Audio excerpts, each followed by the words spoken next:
بسم اللہ الرحمن الرحیم۔ السلام علیکم۔ خانہ کعبہ سے متعلق چند حیران کن حقائق۔ اس دنیا میں کوئی ایسی جگہ نہیں جو خانہ کعبہ کی طرح مقدس اور مرکزی حیثیت رکھتی ہو۔ یہ مقام سعودی عرب میں وادی حجاز میں واقع ہے۔ روزانہ ہزاروں افراد 24 گھنٹے خانہ کعبہ کا طواف کرتے رہتے ہیں۔ خانہ کعبہ کی مقدس تصاویر لاکھوں گھروں کی زینت ہیں اور کروڑوں مسلمان اس مقام کو اپنا قبلہ تسلیم کرتے ہوئے اسی کی جانب رخ کر کے 5 وقت کی نماز ادا کرتے ہیں۔ خانہ کعبہ مکعب کی شکل میں تعمیر ہونے کے ساتھ ساتھ تاریخ کے آئینے میں ایک انتہائی خاص مقام کا حامل ہے۔ یہاں ہم خانہ کعبہ کے متعلق چند ایسے حقائق پیش کریں گے جن سے بہت کم لوگ واقف ہیں۔ نمبر 1، خانہ کعبہ کئی مرتبہ تعمیر ہو چکا ہے۔ دوستو، خانہ کعبہ جس طرح ہمیں آج نظر آتا ہے یہ ویسا نہیں ہے جو حضرت ابراہیم علیہ السلام اور حضرت اسماعیل علیہ السلام کے دور میں تعمیر ہوا تھا۔ وقت کے ساتھ پیش آنے والی قدرتی آفات اور حادثات کی وجہ سے اس کو دوبارہ تعمیر کرنے کی ضرورت پڑتی رہی ہے۔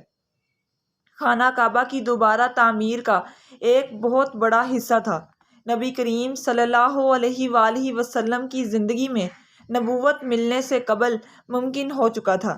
یہ وہ وقت تھا جب نبی کریم صلی اللہ علیہ وآلہ وسلم نے ایک بڑی خون ریزی کو اپنی دور اندیشی سے روکا تھا۔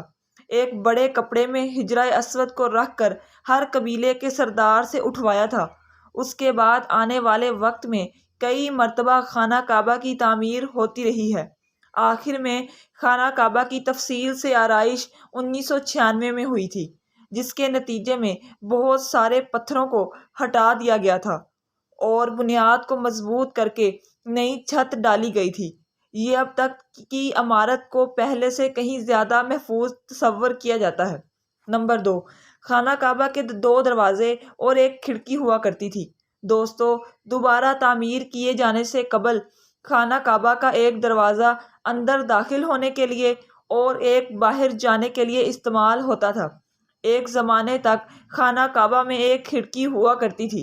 خانہ کعبہ کی جو آج شکل موجود ہے لیکن پہلی ختم ہو چکی ہے۔ نمبر 3، خانہ کعبہ کے متعلق رنگ۔ ہم لوگوں نے خانہ کعبہ کو ہمیشہ کالے رنگ کی کسوہ اور سونے کے دھاگوں میں دیکھنے کی ایسی عادت ہو چکی ہے کہ ہم اس کو کسی اور رنگ میں تصور بھی نہیں کر سکتے۔ یہ روایت عباسط، جن کے گھر کا رنگ کالا تھا، کے دور سے چلی آ رہی ہے، لیکن اس سے قبل خانہ کعبہ مختلف رنگ کے غلاف سے ڈھکا رہتا تھا۔ ان رنگوں میں ہرا، لال اور سفید رنگ شامل ہے۔ نمبر 4، کعبے کی چابیاں ایک خاندان کی تحویل میں ہیں۔ فتح مکہ کے وقت نبی کریم صلی اللہ علیہ وآلہ وسلم کو خانہ کعبہ کی چابیاں دی گئی تھیں، لیکن بجائے اس کے کہ آپ صلی اللہ علیہ وآلہ وسلم یہ چابیاں اپنے پاس رکھتے، آپ صلی اللہ علیہ وآلہ وسلم نے یہ چابیاں بنی شائبہ خاندان کے عثمان بن طلحہ کو واپس کر دیں۔ اس وقت سے آج تک وہ ان چابیوں کے روایتی رکھوال ہیں اور نبی کریم صلی اللہ علیہ وآلہ وسلم کے نادر الفاظ کی روشنی میں یہ چابیاں ہمیشہ ان کے پاس ہی محفوظ رہیں گی۔ حضور اکرم صلی اللہ علیہ وآلہ وسلم نے فرمایا تھا، اے بنی طلحہ، یہ چابیاں روز قیامت تک تیری تحویل میں رہیں گی، سوائے اس کے کہ وہ زور زبردستی سے غیر اخلاقی طریقے سے چھین لی جائیں۔ نمبر 5، پہلے خانہ کعبہ عوام کے لیے کھلا رہتا تھا۔ دوستو، پہلے خانہ کعبہ ہفتے میں 2 مرتبہ عوام کے لیے کھلا ہوتا تھا اور کوئی بھی خانہ کعبہ کے اندر داخل ہو کر عبادت کر سکتا تھا، لیکن موجودہ زمانے میں زائرین کی تعداد زیادہ ہونے کی وجہ سے اور دوسری وجوہات کی بنا پر خانہ کعبہ کو اب سال میں صرف 2 مرتبہ کھولا جاتا ہے اور اس میں صرف اعلیٰ شخصیات اور خاص مہمان داخل ہو سکتے ہیں۔ نمبر 6، خانہ کعبہ کے آس پاس تیراکی کی جا سکتی تھی۔ دوستو، خانہ کعبہ کے وادی کے نچلے حصے میں ہونے کی وجہ سے دیگر مسائل میں سے ایک مسئلہ یہ بھی تھا کہ جب بارش ہوا کرتی تھی تو وادی میں سیلاب آ جایا کرتا تھا۔ یہ مکہ جیسے شہر کے لیے کوئی انوکھی بات نہیں تھی، لیکن یہ بات دوسرے مسائل کی وجہ بنتی تھی۔ اس وقت یہاں سیلاب کی روک تھام اور نکاسی آب کا نظام موجود نہیں تھا۔ بارش کے آخری دنوں میں خانہ کعبہ پانی میں آدھا ڈوبا رہتا تھا، اور یقیناً یہاں پر آپ کے ذہن میں ایک سوال آتا ہوگا کہ کیا اس وجہ سے خانہ کعبہ کا طواف رک گیا تھا؟ ہرگز نہیں، مسلمانوں نے کعبے کے ارد گرد تیراکی شروع کر دی تھی۔ نمبر 7، تعزین و آرائش کروانے والے حکمرانوں کے نام کی تختی۔ کئی سال تک بہت لوگ اندازہ لگاتے رہے کہ خانہ کعبہ اندر سے کیسا نظر آتا ہے۔ وہ لوگ خوش نصیب ہیں جن کو خانہ کعبہ کے اندر داخل ہونے کی سعادت ملی، اور ایک خوش نصیب وہ ہیں جن کو تصویر بنانے کا موقع ملا، اور لاکھوں لوگوں نے یہ تصویریں انٹرنیٹ پر آن لائن دیکھیں۔ خانہ کعبہ کا اندر کا حصہ سنگ مرمر اور ہرے رنگ کے کپڑے سے ڈھکا ہوا ہے۔ جس دور کے حکمران نے خانہ کعبہ کی دوبارہ آرائش کروائی تھی، اس نے خانہ کعبہ کے اندر اپنے نام کی تختی بھی لگوائی۔ نمبر 8، خانہ کعبہ کی تعداد 2 ہے۔ دوستو، خانہ کعبہ کے بالکل اوپر جنت میں ایک اور خانہ کعبہ موجود ہے۔ اس کا ذکر قرآن پاک میں بھی آتا ہے، اور نبی پاک صلی اللہ علیہ وآلہ وسلم نے بھی اس بات کی نشاندہی کی ہے۔ اللہ کے نبی صلی اللہ علیہ وآلہ وسلم نے معراج کا واقعہ سناتے ہوئے فرمایا، جب مجھے بیت المعمور دکھایا گیا تو میں نے حضرت جبرائیل علیہ السلام سے پوچھا، تو انہوں نے جواب دیا کہ یہ بیت المعمور ہے جہاں 70,000 فرشتے روزانہ اللہ کی عبادت کرتے ہیں۔ جب وہ یہاں سے جاتے ہیں تو واپس نہیں آتے، مطلب ہمیشہ نیا دستہ آتا ہے۔ نمبر 9، حجرہ اسود۔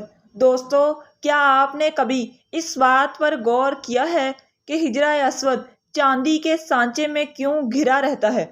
کچھ لوگوں کا خیال ہے کہ حجرہ اسود مایات کی فوج کے ہاتھوں مارے گئے پتھر لگنے کی وجہ سے ٹوٹ گیا تھا جب وہ مکہ پر قابض تھے، جبکہ یہ پتھر عبداللہ بن زبیر کی ملکیت تھا۔ کچھ ذرائع کے مطابق حجرہ اسود بحرین سے تعلق رکھنے والے اسماعیلی گروپ کک مارٹینز کے ہاتھوں ٹوٹ گیا تھا۔ ان لوگوں کا یہ خیال تھا کہ حج مبارک ایک توہین پرستی کا عمل ہے۔ اپنی بات کو سچ ثابت کرنے کے لیے ان لوگوں نے 10,000 حجاج کو مار کر ان کی باقیات کو آب زمزم کے کنویں میں پھینک دیا تھا۔ یہ غیر انسانی عمل کافی نہیں ہے۔ یہ شیطان حجرہ اسود کو عرب کے مشرق میں لے گئے اور پھر عراق کے شہر کوفہ لے گئے، جہاں اس کے عوض تاوان وصول کیا گیا۔ جب ان کو مجبور کیا گیا تھا کہ وہ اس کو خلیفہ باسط کو واپس کر دیں، جب اسے واپس کیا گیا تھا تو یہ ٹکڑوں میں تھا، اور اس کو یکجا کرنے کا صرف ایک ہی طریقہ سمجھ آیا تھا کہ اس کو چاندی کے سانچے میں رکھا جائے۔ کچھ تاریخ دانوں کے مطابق اس مقدس پتھر کے کچھ حصے آج بھی کہیں گم ہیں۔ نمبر 10، خانہ کعبہ مکعب شکل کا نہیں ہے، دراصل مستطیل کی شکل کا ہے۔ خانہ کعبہ کبھی بھی مکعب کی شکل کا نہیں تھا۔ اس کے اصل زاویے کے مطابق یہ ایک آدھا گول حصہ ہے جس کو حجرہ اسماعیل کہا جاتا ہے۔ نبی کریم صلی اللہ علیہ وآلہ وسلم کو نبوت ملنے سے پہلے جب خانہ کعبہ کی دوبارہ تعمیر ہوئی تھی، تب قریش نے اس بات کی حامی بھری تھی کہ وہ حلال کمائی سے ہی اس کی تعمیر مکمل کریں گے۔ اس کا مطلب یہ ہے کہ وہ جوئے، لوٹ مار، جسم فروشی اور سود جیسے حرام کاموں سے کمایا ہوا پیسہ استعمال نہیں ہوگا۔ قریش اتنے امیر تجارتی شہر میں ہونے کے باوجود اتنی رقم جمع کرنے میں ناکام ہو چکے تھے جو خانہ کعبہ کی تعمیر اس کے اصل سائز اور رقبے کے حساب سے کر سکیں۔ انہوں نے خانہ کعبہ کی چھوٹی عمارت تعمیر کروائی اور اس کی دیواریں مٹی کی اینٹوں سے بنائی، جس کو حجرہ اسماعیل کہا جاتا ہے، حالانکہ اس کا حضرت اسماعیل سے کوئی تعلق نہیں، جو کہ خانہ کعبہ کے حقیقی قطر کی جانب اشارہ کرتی تھی۔ اپنی زندگی کے آخری حصے میں حضرت محمد صلی اللہ علیہ وآلہ وسلم نے خانہ کعبہ کی دوبارہ تعمیر کا ارادہ کیا تھا، مگر یہ عظیم فریضہ انجام دینے سے پہلے ہی آپ صلی اللہ علیہ وآلہ وسلم جہاں فانی سے کوچ کر گئے۔ خلیفہ عبداللہ بن زبیر کے دور حکومت کے چند سال کے مختصر وقفے میں خانہ کعبہ اپنی اسی شکل میں موجود تھا جس میں نبی پاک صلی اللہ علیہ وآلہ وسلم نے دیکھا تھا۔ دوستو، مجھے امید ہے آج کی یہ ویڈیو آپ کے لیے کافی انٹرسٹنگ ہوئی ہوگی اور آپ کی انفارمیشن میں اضافے کا باعث بنی ہوگی۔ اگر ویڈیو آپ کو اچھی لگی تو اس ویڈیو کو لائک کیجئے، شیئر کیجئے۔ مزید اس طرح کی ویڈیوز کے لیے آپ ہمارے چینل کو ضرور سبسکرائب کیجئے۔